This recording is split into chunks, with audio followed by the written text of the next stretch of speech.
alleged ties to Saddam Hussein. The committee, led by Senator Norm Coleman of Minnesota, alleges that he received oil from the Iraqi government for his opposition to UN sanctions against Iraq. The committee is investigating allegations of corruption in the UN's Oil for Food program. Here is Tuesday's testimony by Mr. Galloway. It lasts about 45 minutes.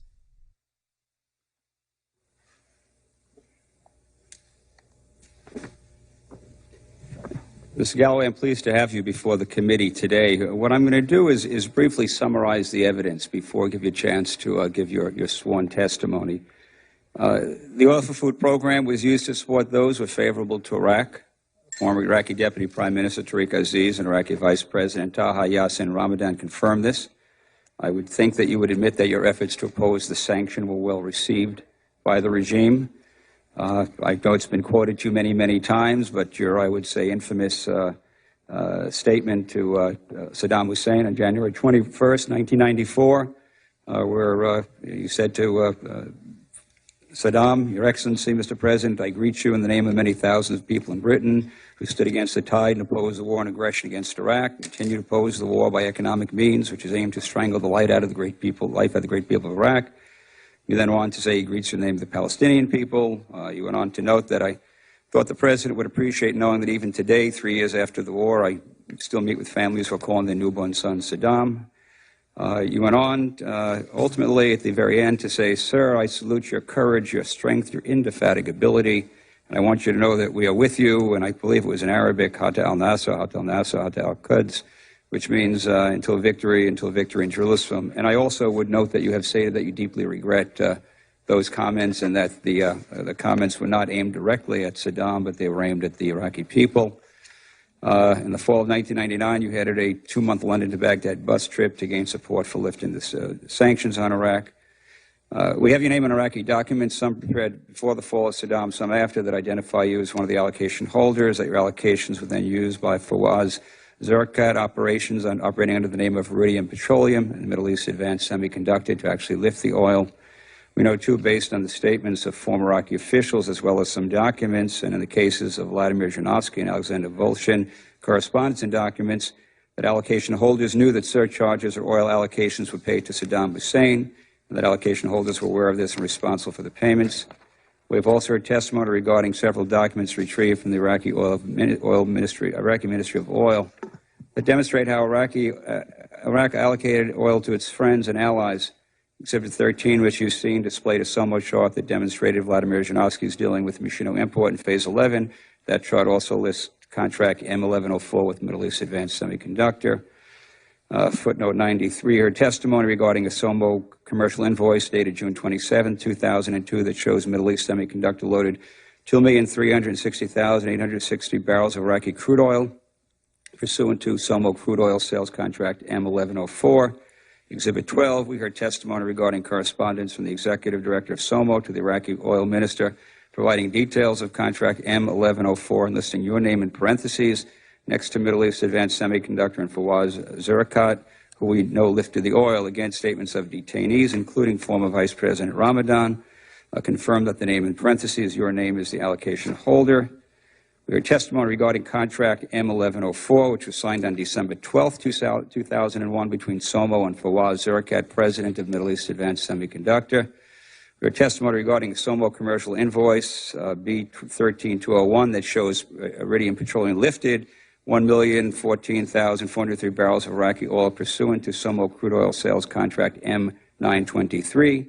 Exhibit 45, heard testimony regarding a SOMO chart entitled Crude Oil Allocations during Phase 9 of the Memorandum of Understanding that indicates contract M923 was executed between SOMO and Mr. Fawaz Zerkat / George Galloway / Iridium Petroleum. Exhibit 9, we also heard testimony regarding a memo from the executive director of SOMO to the oil minister requesting approval of contract M923. The document includes an official Ministry of Oil stamp dated 1/15/2001 and provides details of the contract M923 signed with the Iridium Petroleum Company, parens, Fawaz Zerkat - Miriam's Appeal, indicating that the allocation recipient for contract M923 was Fawaz Zerkat, Miriam's Appeal. Mr. Galloway, as I indicated in my opening statement, this is not a court of law. This committee has simply made available information obtained during the investigation from interviews of former Iraqi officials as well as Iraqi documents that lay out how the Oil for Food program worked, how allocations were given to favored friends, allocation holders made substantial commissions selling those allocations to oil companies, what Ramadan called compensation for support, what another official, when talking about another allocation holder, said, of course they made a profit, that's the whole point, how surcharges on oil contracts were given back to the Saddam regime and were the responsibility of the allocation holder. The evidence clearly identifies you as an allocation beneficiary who transferred the allocations to Fawaz Zirakat, who became chairman of your organization, Miriam's Appeal. Senior Iraqi officials have confirmed that you, in fact, received oil allocations and that the documents that identify you as an allocation recipient are valid. If you can help provide any evidence that challenges the veracity of these documents or the statements of former Iraqi officials, we'd welcome that input. Mr. Galloway, you're appearing before the subcommittee without asserting any privilege or immunity. Indeed, your appearance before the subcommittee is entirely voluntary and on your own accord. No subpoena was issued to secure your appearance. You're appearing before the subcommittee concerning matters that do not arise out of the performance of any of your official duties as a member of the British Parliament, but instead concern actions taken by you in your capacity as a private citizen. Before we begin, pursuant to Rule 6, all witnesses who testify before this subcommittee are required to be sworn. This time I would ask you to rise and please raise your right hand. You swear the testimony you're about to give before this subcommittee is the truth, the whole truth, and nothing but the truth, so help you God. I do. We will be using a timing system today, Mr. Galloway. We could have 10 minutes for opening statement. If you need more time, we'll certainly accommodate that. And you may proceed. Senator, I am not now, nor have I ever been, an oil trader. And neither has anyone on my behalf. I have never seen a barrel of oil, owned one, bought one, sold one, and neither has anybody on my behalf. Now, I know that standards have slipped over the last few years in Washington, but for a lawyer, you're remarkably cavalier with any idea of justice. I'm here today, but last week, you already found me guilty. You traduced my name around the world without ever having asked me a single question, without ever having contacted me, without ever having written to me or telephoned me, without any contact with me whatsoever. And you call that justice. Now, I want to deal with the pages that relate to me in this dossier, and I want to point out areas where there are, let's be charitable and say, errors. And then I want to put this in the context that I believe it ought to be. On the very first page of your document about me, you assert that I have had many meetings with Saddam Hussein. This is false. I have had 2 meetings with Saddam Hussein, once in 1994 and once in August of 2002. By no stretch of the English language can that be described as many meetings with Saddam Hussein. As a matter of fact, I've met Saddam Hussein exactly the same number of times as Donald Rumsfeld met him. The difference is Donald Rumsfeld met him to sell him guns and to give him maps the better to target those guns. I met him to try and bring about an end to sanctions, suffering, and war, and on the second of the 2 occasions, I met him to try and persuade him to allow Dr. Hans Blix and the United Nations weapons inspectors back into the country. A rather better use of 2 meetings with Saddam Hussein than your own Secretary of State for Defense made of his. In the same opening paragraph, you assert that I was an outspoken supporter of the Hussein regime. This is false. I have brought along here a dossier for all the members of your committee of statements by me as early as the 15th of March 1990, in which I condemn the Saddam Hussein dictatorship in the most withering terms, a stance I have taken since around about the time you were an anti-Vietnam War demonstrator. I was an opponent of Saddam Hussein when British and American governments and businessmen were selling him guns and gas. I used to demonstrate outside the Iraqi embassy when British and American officials were going in and out doing commerce. You will see from the official parliamentary record, Hansard, from the 15th of March 1990 onwards, voluminous evidence that I have a rather better record of opposition to Saddam Hussein than you do and than any member of the British or American governments do. Now, you say in this document, you quote a source, you have the gall to quote a source without ever having asked me if the allegation from the source was true, that I am, quote, the owner of a company which has made substantial profits from trading in Iraqi oil. Senator, I do not own any companies beyond a small company whose entire purpose, whose sole purpose, is to receive the income from my journalistic earnings from my employer, Associated Newspapers in London. I do not own a company that's been trading in Iraqi oil.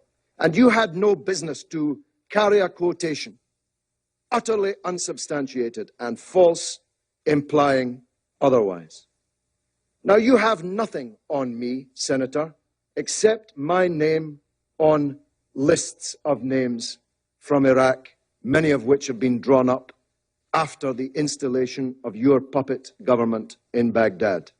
If you had any of the letters against me that you had against Zhirinovsky and even Pasqua, they would have been up there in your slideshow for the members of your committee today. You have my name on lists provided to you by the Dulfer inquiry, provided to him by the convicted bank robber and fraudster and con man Ahmed Chalabi, who many people, to their credit in your country, now realize played a decisive role in leading your country into the disaster in Iraq. There were 270 names on that list originally.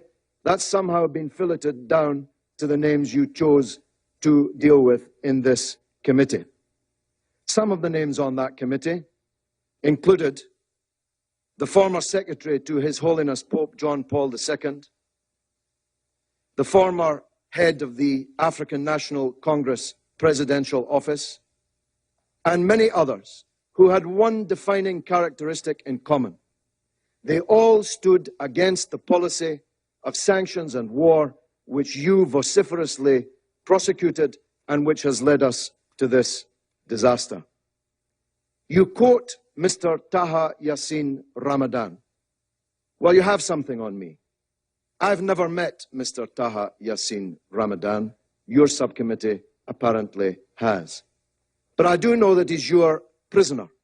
I believe he's in Abu Ghraib prison.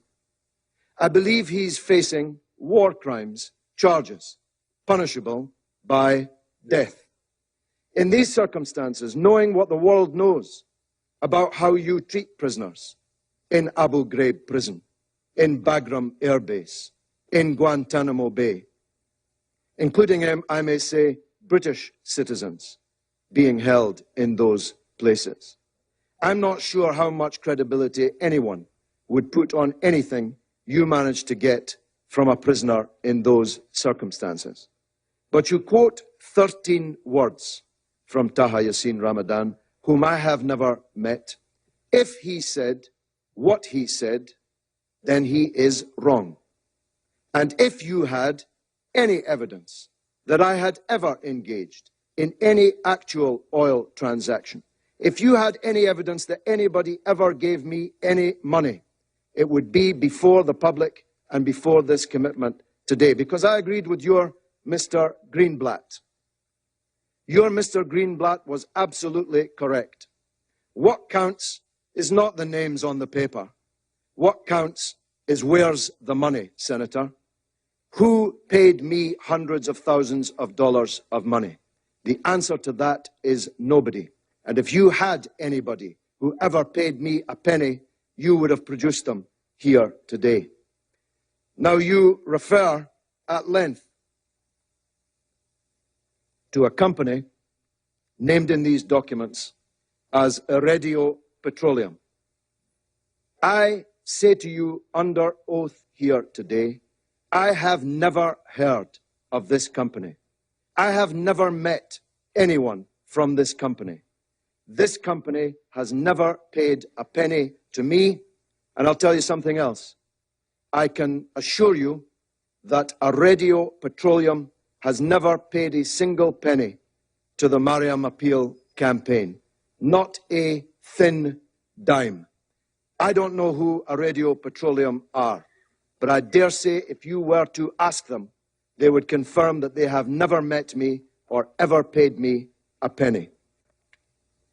Whilst I'm on that subject, who is this senior former regime official that you spoke to yesterday?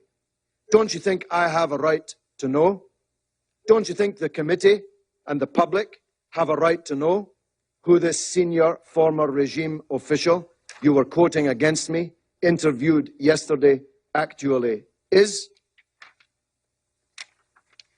Now, one of the most serious of the mistakes that you have made in this set of documents is, to be frank, such a schoolboy howler as to make a fool of the efforts that you have made. You assert on page 19, not once, but twice, that the documents that you're referring to cover a different period in time from the documents covered by the Daily Telegraph, which were the subject of a libel action won by me in the High Court in England late last year. You state that the Daily Telegraph article cited documents from 1992 and 1993, whilst you are dealing with documents dating from 2001. Senator, the Daily Telegraph's documents date identically to the documents that you're dealing with in your report here. None of the Daily Telegraph's documents dealt with a period of 1992-1993. I had never set foot in Iraq until late in 1993. Never in my life. There could possibly be no documents relating to oil for food matters in 1992-93, for the oil for food scheme did not exist at that time. And yet, you've allocated a full section of this document to claiming that your documents are from a different era to the Daily Telegraph documents, when the opposite is true. Your documents and the Daily Telegraph documents deal with exactly the same period. But perhaps you were confusing the Daily Telegraph action with the Christian Science Monitor. The Christian Science Monitor did indeed publish on its front pages a set of allegations against me, very similar to the ones that your committee have made. They did indeed rely on documents which started in 1992, 1993. These documents were unmasked by the Christian Science Monitor themselves as forgeries. Now, the neocon websites and newspapers in which you're such a hero, Senator, were all absolutely cock-a-hoop at the publication of the Christian Science Monitor documents. They were all absolutely convinced of their authenticity. They were all absolutely convinced that these documents showed me receiving $10 million from the Saddam Hussein regime. And they were all lies. In the same week as the Daily Telegraph published their documents against me, the Christian Science Monitor published theirs, which turned out to be forgeries, and the British newspaper Mail on Sunday purchased a third set of documents, which also on forensic examination turned out to be forgeries. So there's nothing fanciful about this. Nothing at all fanciful about it. The existence of forged documents implicating me in commercial activities with the Iraqi regime is a proven fact. It's a proven fact that these forged documents existed and were being circulated amongst right-wing newspapers in Baghdad and around the world in the immediate aftermath of the fall of the Iraqi regime. Now, Senator, I gave my heart and soul to oppose the policy that you promoted.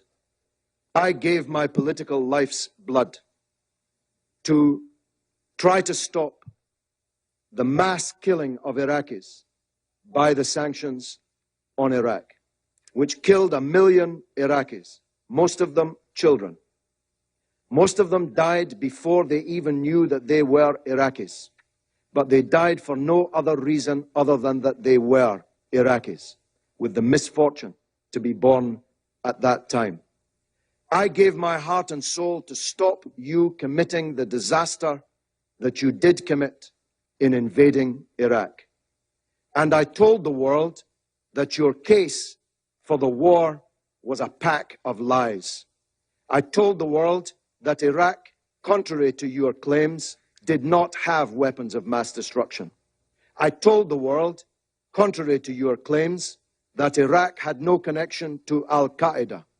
I told the world, contrary to your claims, that Iraq had no connection to the atrocity on 9/11/2001. I told the world, contrary to your claims, that the Iraqi people would resist a British and American invasion of their country, and that the fall of Baghdad would not be the beginning of the end, but merely the end of the beginning. Senator, in everything I said about Iraq, I turned out to be right, and you turned out to be wrong. And 100,000 people have paid with their lives. 1,600 of them American soldiers sent to their deaths on a pack of lies. 15,000 of them wounded, many of them disabled forever on a pack of lies. If the world had listened to Kofi Annan, whose dismissal you demanded, if the world had listened to President Chirac, who you want to paint as some kind of corrupt traitor, if the world had listened to me and the anti-war movement in Britain, we would not be in the disaster that we're in today. Senator, this is the mother of all smokescreens. You are trying to divert attention from the crimes that you supported, from the theft of billions of dollars of Iraq's wealth. Have a look at the real oil for food scandal. Have a look at the 14 months you were in charge of Baghdad, the first 14 months, when $8.8 billion of Iraq's wealth went missing on your watch. Have a look at Halliburton and the other American corporations that stole not only Iraq's money, but the money of the American taxpayer.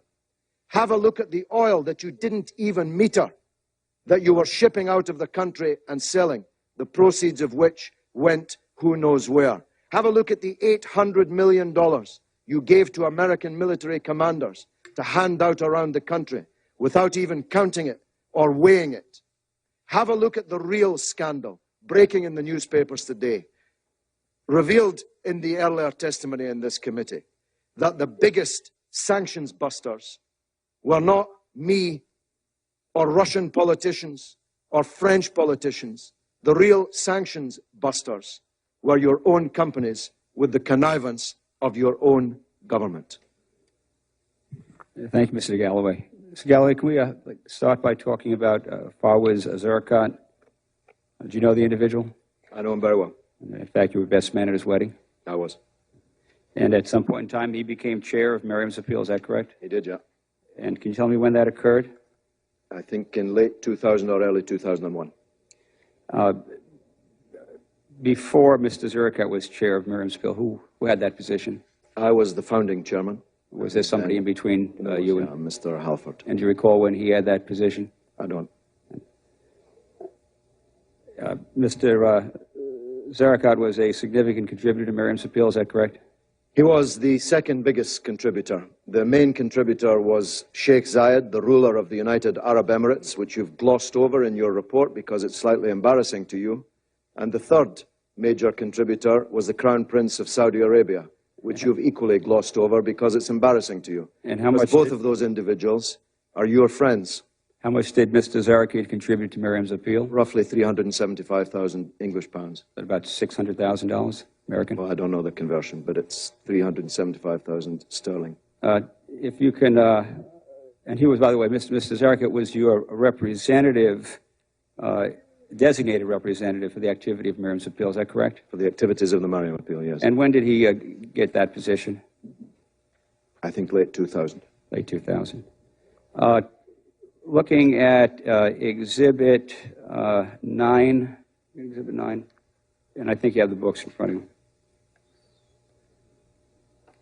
Yeah. That appears to be a document from the Ministry of Oil.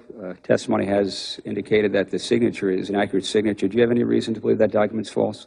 Well, I've told you that I have never heard of Iradio Petroleum, and I've told you that the Mariam appeal never received a single penny from Iradio Petroleum. Yeah. So the information at the top of the page, if you've translated it accurately, is false. Have you heard of Middle East ASI Company? Yes, that's Mr. Zurikat's company. Okay, can I turn to Exhibit 12?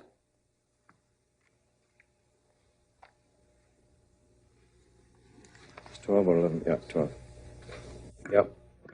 And that purports to be, again, a stamp, the seal of the Ministry of Oil, people of Iraq.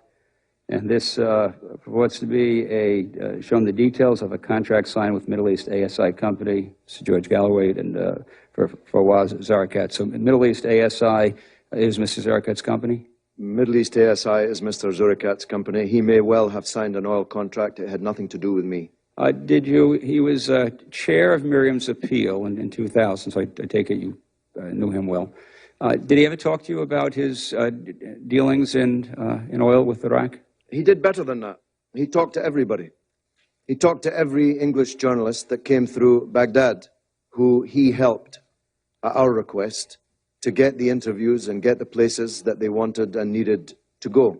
He was introduced to everyone as a major benefactor of the Mariam appeal and as a businessman doing extensive business in Iraq and elsewhere in the Middle East. I'm asking you specifically, in 2001, were you aware that he was doing oil deals with Iraq? I was aware that he was doing extensive business with Iraq. I did not know the details of it. It was not my business.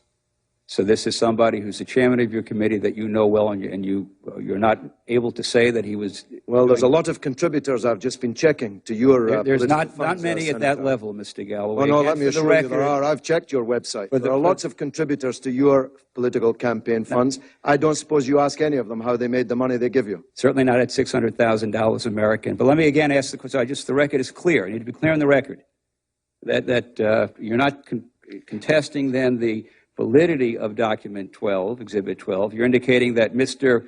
Zarakat could have had dealings with Iraq, but you're saying that at that point in time you were not aware that he had oil dealings with Iraq? First of all, I've only seen this document today, and I'm telling you that insofar as my name is in a parenthesis, the information in it is false. I have no reason to believe Mr. Zurikat's company did not do that particular oil deal, but this is your problem in this whole affair. There is nobody arguing that Mr. Zurikat's company did not do oil transactions and many other, much bigger, frankly, business contracts with Iraq. There's nobody contesting that Mr. Zurikat made substantial donations to our campaign against sanctions and war. My point is, you have accused me personally of enriching myself, of taking money from Iraq, and that is false and unjust. Mr. Galloway, do you recall an interview you had with the Jeremy Paxman on April 23rd of 2003? Well, do we have a copy of the transcript of that? I'd like to refresh your memory. Let me get a copy of that. As we get you a copy, I'm going to ask, you were asked the question, talking about business dealings with Mr. Zarakat in Iraq, and at least the transcript that I have, and I'd like you to let me know if it's incorrect. Your quote is, I've asked him about business in Iraq, and quote, well, I'm trying to reach him. This is in 2003. I'm trying to reach him to ask him if he's ever been involved in oil deals because I don't know the answer to that. So in 2003, you're saying you don't know the answer to whether he was involved in oil deals? Well, I told you in my previous two answers. I knew that Mr. Zurikat was heavily involved in business in Iraq and elsewhere, but that it was none of my business what particular transactions or business he was involved in, any more than you ask the American-Israel Public Affairs Committee when they donate money to you or pay for your trips to Israel, where they got the money from. So, Mr. Galloway, you would have this committee believe that your designated representative for Miriam's appeal becomes the chair of the Miriam's appeal, was listed in Iraqi documents, is obviously doing business, oil deals with Iraq, that you never had a conversation with him in 2001 or whether he was ever doing oil business with Iraq. No, I'm doing better than that. I'm telling you that I knew that he was doing a vast amount of business with Iraq, much bigger, as I said a couple of answers ago, than any oil business he did. In the airport, he was the representative of some of the world's biggest companies in Iraq. He was an extremely wealthy businessman doing very extensive business in Iraq. Not only did I know that, but I told everyone about it. I emblazoned it in our literature, on our website, precisely so that people like you could not later credibly question my bona fides in that regard. So I did better than that. I never asked him if he was trading in oil. I knew he was a big trader with Iraq, and I told everybody about it. So in 2003, when you said you didn't know whether he was doing oil deals, were you telling the truth at that time? Yes, I was. I've never known until the Telegraph story appeared that he was alleged to be doing oil deals. But his oil deals are about 1/10 of the business that he did in Iraq. So I did better than telling people about his oil deals. I told them he was doing much, much more than that. So Exhibit 14, which purports to be a contract with Middle East Semiconductor, contract M1214. Middle East Semiconductor, again, is Mr. Zurikat's company. Is that correct? Yes, it is. Yeah. So do you have any reason to believe that this document is false? Well, the parenthesis, if the parenthesis implies, as you've been arguing all morning that it implies, that this was being signed for by Middle East Advanced Semiconductors in order to pass the money on to me, is false. Mr. Zurikat and Middle East Semiconductors or any other company have never given me any money. And if they had, you would have it up here on a board and in front of the committee here. The rest of the question.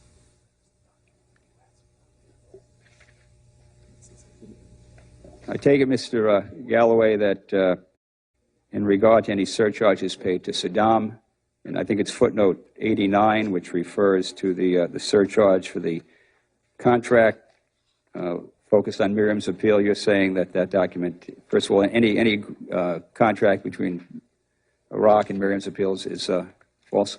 Well, Senator, I'd gotten used to the allegation that I was taking money from Saddam Hussein. It's actually surreal to hear in this room this morning that I'm being accused of giving money to Saddam Hussein. This is utterly preposterous that I gave $300,000 to Saddam Hussein. This is beyond the realms of the ridiculous. Now, the Mariam Appeals finances have been investigated by the Charity Commission on the order of Lord Goldsmith. You'll recall him, Senator. He's the Attorney General, practically the only lawman in the world that thought your war with Iraq was legal, thought Britain joining your war with Iraq was legal. He ordered the Charity Commission to investigate the Mariam Appeal. Using their statutory powers, they recovered all money in and all money out ever received or spent by the Mariam Appeal. They found no impropriety, and I can assure you, they found no money from an oil contract from Aradio Petroleum, none whatsoever. And the commission did not look at these documents relating to this contract with Iraq. No, but they looked better than that, Senator. I'm not asking you better. I'm asking the question Senator, whether they looked at these documents. Senator, you're not listening to what I'm saying. They did better than that. They looked at every penny in and every penny out. And they did not find, I can assure you, any trace of a donation from a company called Aradio Petroleum, or, frankly, a donation from any company other than Mr. Zurikat's company. That's a fact.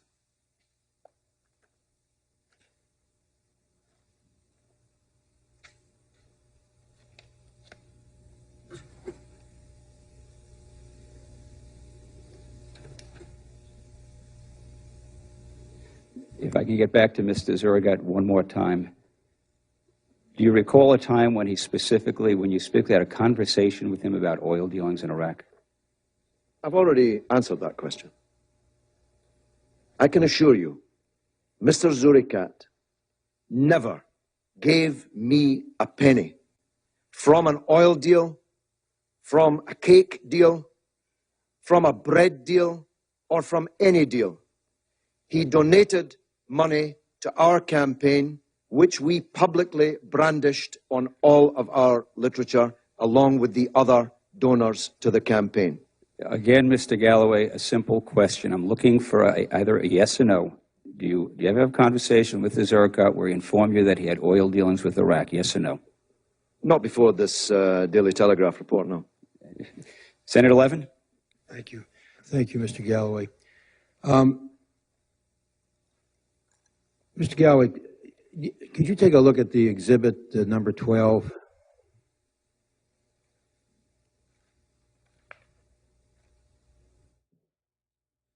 Yep. Where your name is in parentheses after Mr. Zurikat's. Before Mr. Zurikat, if I'm looking at the right I'm exhibit. sorry, I was going to finish my sentence. My question, though.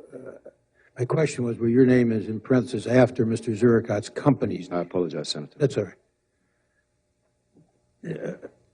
Now, that document, assuming it's an accurate translation of the document underneath it, you're not alleging here today that the document is a forgery, I gather. Well, I have no idea, Senator, if it's a forgery or not. But you're not alleging. I'm saying that the information, insofar as it relates to me, is fake. Is wrong. It's wrong. But you're not alleging that the document. Well, I have no way of knowing, sir. That's fine. So you're not alleging. No, I have no way of knowing. This is the Is first it fair time to say, since you don't know, well, you're not it alleging? would have been nice to have seen it before today. Is it fair to say, though, that either because you've not seen it before or because otherwise you don't know, you're not alleging the document's a fake? Is that fair to say? I haven't had it in my possession long enough to form a view about that.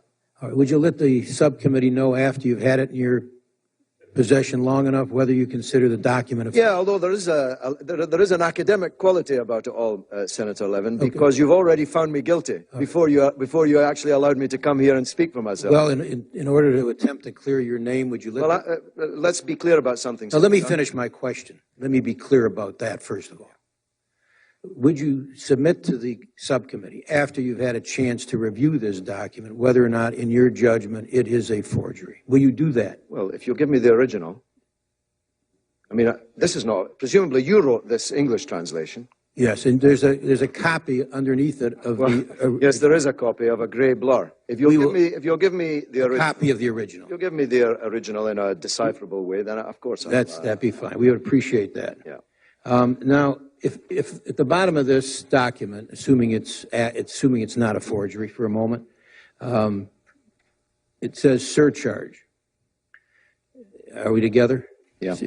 As per the instructions of Your Excellency over the phone on 12/11/01 of not accepting the company's proposals unless they pay the debt incurred since Phase 8. If in fact, Mr. Zurikat's company paid a surcharge or a kickback to the Iraqi government in order to obtain an allocation of oil, would that trouble you? Well, it turns out from your own testimony that practically everyone in the world, and especially the United States, was paying kickbacks. My question, it troubles me a great deal. Yeah. As you've heard from my statement today, I'm very much troubled that we have an oil company that was involved in this, and we're going to go after that oil company. Now let me ask you. I've expressed my view about Bay Oil, so now let me ask you about Mr. Zurikat's company. If, in fact, Mr. Zurikat's company paid a kickback to the Iraqi government in order to obtain this allocation, would you be troubled? That's my question. Yeah, it's a good question, and will you allow will you allow me to answer it I'd seriously? be happy to, yeah. Seriously, not in a yes or no fashion, because I could give you a glib. Providing you give us an answer, I'd be delighted to hear it. Okay. Here's my answer, and I hope it does delight you. I opposed the Oil for Food program with all my heart, not for the reasons that you are troubled by it, but because it was a program which saw the death I'm talking about the death now. I'm talking about a mass grave of 1 million people, most of them children, in Iraq. The Oil for Food program gave 30 cents per day per Iraqi for the period of the Oil for Food program. 30 cents for all food, all medicine, all clothes, all schools, all hospitals, all public services. I believe that the United Nations had no right to starve Iraq's people because it had fallen out with Iraq's dictator. David Bonnier, your former colleague, Senator, whom I admired very much, a former chief whip here on the Hill, described the sanctions policy as infanticide masquerading as politics.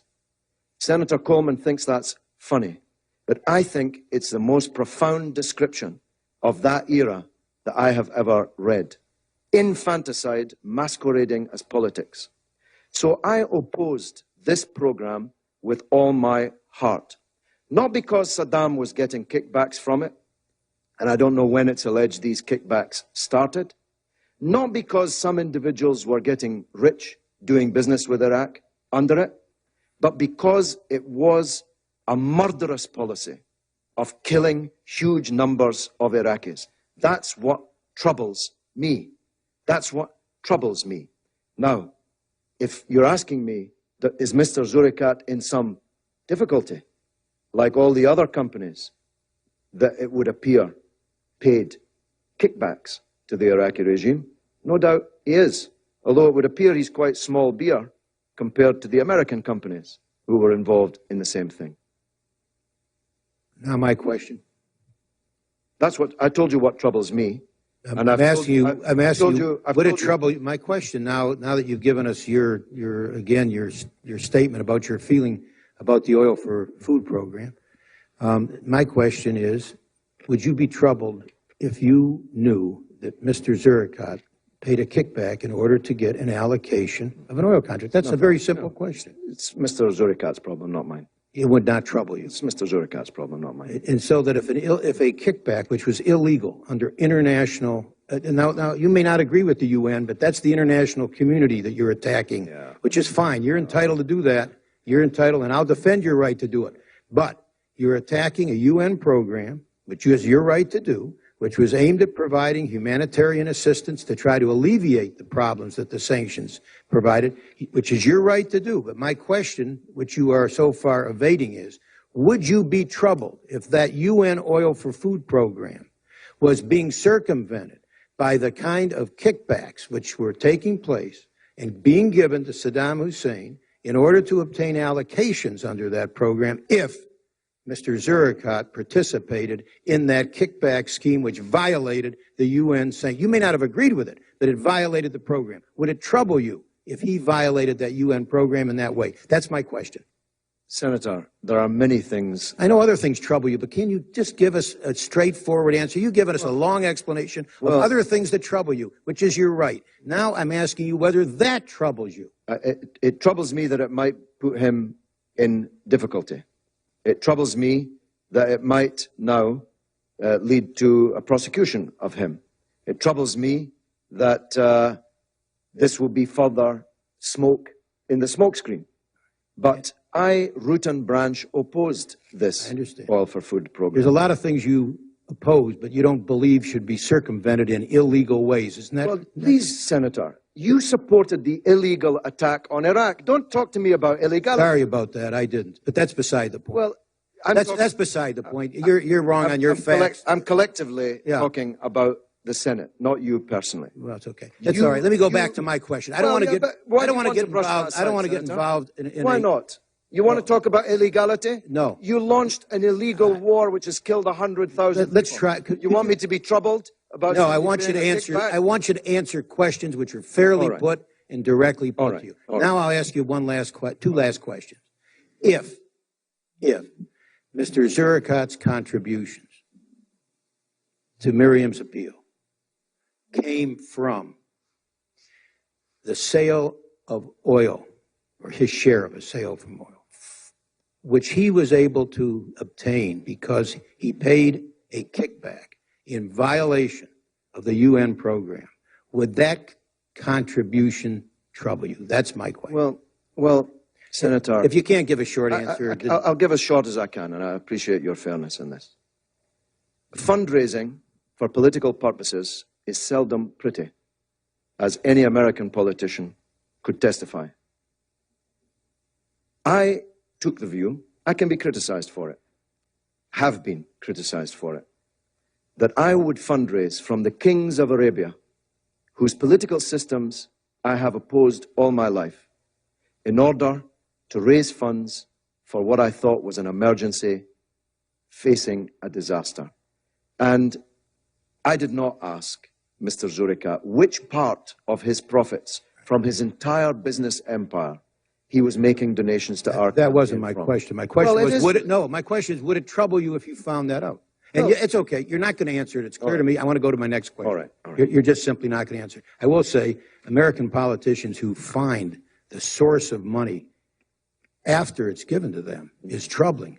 And they find out something they didn't know afterwards, frequently will, and hopefully I think always, but at least frequently, will return that money, will say they disagree with the source of the money. Hopefully all of us will do that, but whether or not we all live up to that standard, you clearly do not adopt that as a standard for contributions to Miriam's appeal. You're not going to look at the source of the money. You're just simply going to accept the money, and you've made that clear. I want to just ask you about Tariq Aziz. Yeah. Tariq Aziz. You've indicated who you didn't talk to and who you did talk to. Did you have conversations with Tariq Aziz about the award of oil allocations? That's my question. Never. Thank you. I'm done. Thank you. Just one follow-up on the Tariq Aziz question. How often, could you describe your relationship with Tariq Aziz? Friendly. How often did you meet him? Many times. Can you give an estimate of that? No, many times. Is it many times. More than 5? Yes, yes. More than 10? Yes. Is it 15? Around 15? Well, we're getting nearer, but I haven't ever counted it. But many times. I'm saying to you many times. And I'm saying to you I was friendly with him. Okay. And you described him as a very dear friend. I think you've quoted me of saying a dear, dear friend. I don't often use the double adjective. But I was looking into your heart on that. But friend, I have no problem with. Senator, just before you go on, I do hope you'll avail yourself of this dossier that I have produced. I'm really speaking through you to Senator Levin. This is what I've said about Saddam Hussein. We will enter that into the record without objection. I have no further questions for the witness. You're excused, Mr. Galloway. Thank you very much. Thank you.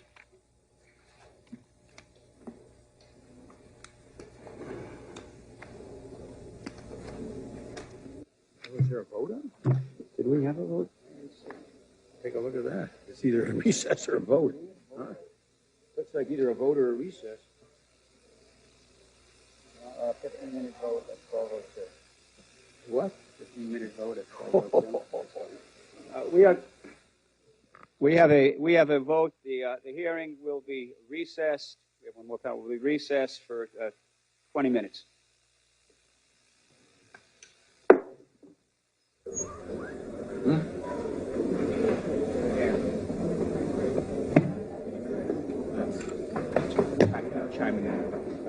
Yeah.